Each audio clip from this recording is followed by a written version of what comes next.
No, don't worry, you're not on the wrong channel. This isn't Risky Crisky, but I did want to talk to everybody about being able to blend in with your environment before some kind of SHTF scenario happens. I was able to get together some over whites in order to blend in with this snowy winter wonderland you see here around me. And I just wanted to talk to you about some options and give you some ideas about things you might want to acquire before it becomes too difficult to do so. Understand that being able to blend in with your environment doesn't always have to be in relation to something tactical or related to shooting or anything like that. Sometimes it's about escaping and evading. It's very much along the lines of why we preach about gray man, right? So you can get out of a situation without drawing too much attention. Well, sometimes being covert and remaining stealthy is going to help you escape a bad situation rather than it always being applied to the idea of engaging targets or whatever else. So let's talk about a couple things here first. First and foremost, MidwayUSA is the biggest supporter of the channel, and I was able to get all the stuff you see here in the sense of all this concealment gear from MidwayUSA. My friends over there sent it over to me, so a big thanks to them. And what I'm wearing right now is basically natural gear from almost head to toe. This is a natural gear snow camo parka, and this is meant to go over your clothing. It's not meant to be a standalone jacket. It's not insulated, but it is water resistant and windproof, so that does help quite a bit. It's very large. I'm 6'3", 205 pounds right now or so, and honestly, it's really big on me. But keep in mind, you're supposed to be able to wear this with a chest rig on underneath it. You're supposed to be able to wear it with a plate carrier. Like right now, I've got a chest rig on underneath here. Just wanted to kind of show you that to give you an idea of what this is meant to be able to do. Of course, as I throw the microphone off to the side. Now, here's the thing, this thing's really big. So if you're a small person, maybe a petite woman or something like that, this is gonna be probably too big for you in all honesty. But it does a great job of going over your heavy winter clothing, going over something like a backpack or a chest rig or a plate carrier, and then concealing you in the environment without having to add too much weight or weigh you down in any real way, shape, or form. Now, these are also the natural gear snow camo cover-up pants as well. It's basically a set, but you have to buy it all separate, and I think these are like 50 bucks a piece. So not super expensive, but still, you have to invest a little bit if you want to be able to hide out in this environment. And I'm sure I'm showing you some B-roll at this point with me kind of fading into the winter trees and fading into like a prone position over in some brush, and it does a good job of hiding you. That's definitely true. And at the same time, you got to make sure that if you are going to find yourself in some type of, let's just say kinetic situation, you want to give yourself the most advantages you can possibly give yourself. And obviously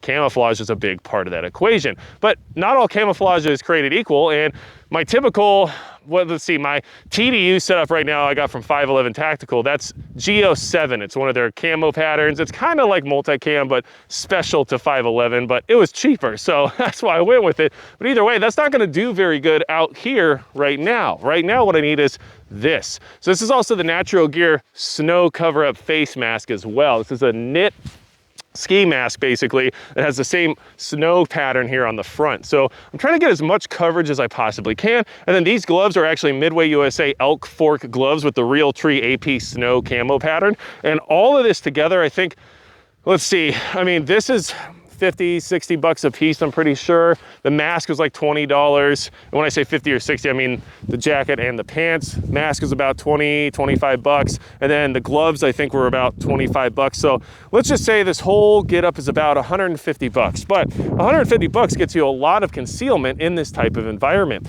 And I also use the CamoForm snow camo tape wrap here on my rifle. Now, as you can see, I didn't get enough tape to cover the entire rifle. So if you're gonna do something like this, order 2 rolls of it. And I got this from my friends over at MidwayUSA as well. So you get all this stuff just in that one place. And I got 1 roll and it did pretty good, but obviously it could use a little bit more coverage. So I would think 2 rolls would probably help out anybody trying to do something similar to their rifle. But what this did was eliminate some of that signature, some of that printing of the rifle itself, because the FDE and the blacks are very contrasting to this white environment. So I tried to cover up what I could to give it some kind of level of concealment. And then as you can see, while I was shooting from the prone, you could barely see it. It really did a good job of helping hide the rifle and not just myself, because you don't want to invest all this time and effort in camouflaging yourself just to have your solid black or FDE colored rifle give away your position. And that's why we use things like silencers and suppressors and whatnot, because we also want to eliminate our signature, right?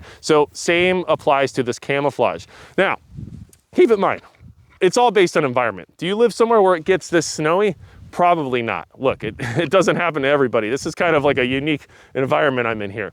But if you're in the urban environment, make sure you have ways to blend in there. What are the current fashion trends? What is it that the people you would be most concerned about are wearing out on the street? And then try to have some outfits that might emulate some of that. Because in all honesty, if you're the only guy in the city wearing a flannel shirt with like a Magpul hat, and you have like a 5'11" tactical pants on with some tactical boots as well, I think you're gonna stand out as somebody who could be an issue versus being like everybody else. And so out in natural environments, we're trying to blend in with the fauna, we're trying to blend in with the environment and the scenery that we see here, the landscape, I guess, if you want to call it that. And out in urban environments, you're trying to blend in more with like the people. And yes, there is urban camouflage that uses things like wolf gray and stuff like that if you're trying to literally hide. But if you're just trying to be less noticeable, then I would consider some of those thoughts to keep yourself a little better hidden, okay? So the whole idea is make sure you get out and test this stuff before SHTF happens. You can buy all the camo you want,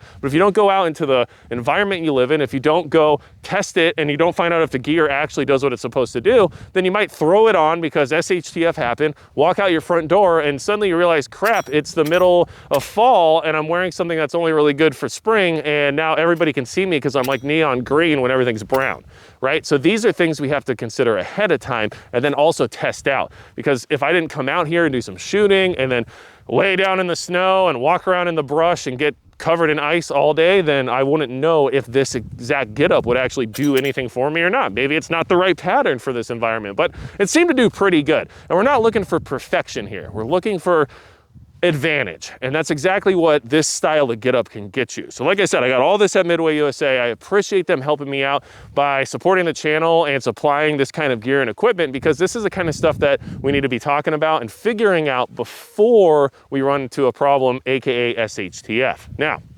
if you have any questions for me at all, leave it in the comments below. I did find out one little tip I'll just kind of let everybody know about here, but this is a Magpul bipod. And when it gets down in the snow, which it did quite a few times today, when it gets down in the snow, that Magpul bipod, it likes to get some ice inside of the track if you have the legs extended. And then that ice doesn't want to go anywhere if you want to put those legs back into their shortest position. So just be aware of that. It was something I found out today that I would only have found out if I buried my bipod in the snow. But these are things that we learn, and I just try to share them with you as I come across them, because it's something that somebody else might not have anticipated or even thought about, right? Anything else you have like that, leave it in the comments below. Tell us about your experience or anything when it comes to camo, what will or won't work, or what you found to be a better solution. That way we can all be on the same page, or at least learn a little bit more from each other. And don't forget, if you want to look like a Wolverine, you're going to need some overwhites, because who doesn't remember that scene, right? Now, all I want to say is these are things you got to do beforehand. You can't wait till it's too late. Do them now and do the best you can. You know, if you have questions for me, to let me know. Comments, you can go to my website, you can send me a direct contact form. I try to get back to everybody. And if you're looking for other ways to support the channel, check out my Subscribestar. I'll put a link down below. But what's cool about that is Subscribestar is way more Pro 2A than Patreon. Subscribestar doesn't have any weird issues when it comes to, let's just say, exploitation of people who don't really get to vote or own homes or anything like that. And what's really nice is Subscribestar also lets you do things like giveaways. So, and that's something that may or may not be happening over there. I don't know. You'll have to find out. You know what to do. If you have anything else for me besides that, it's going to be it for Magic Prepper.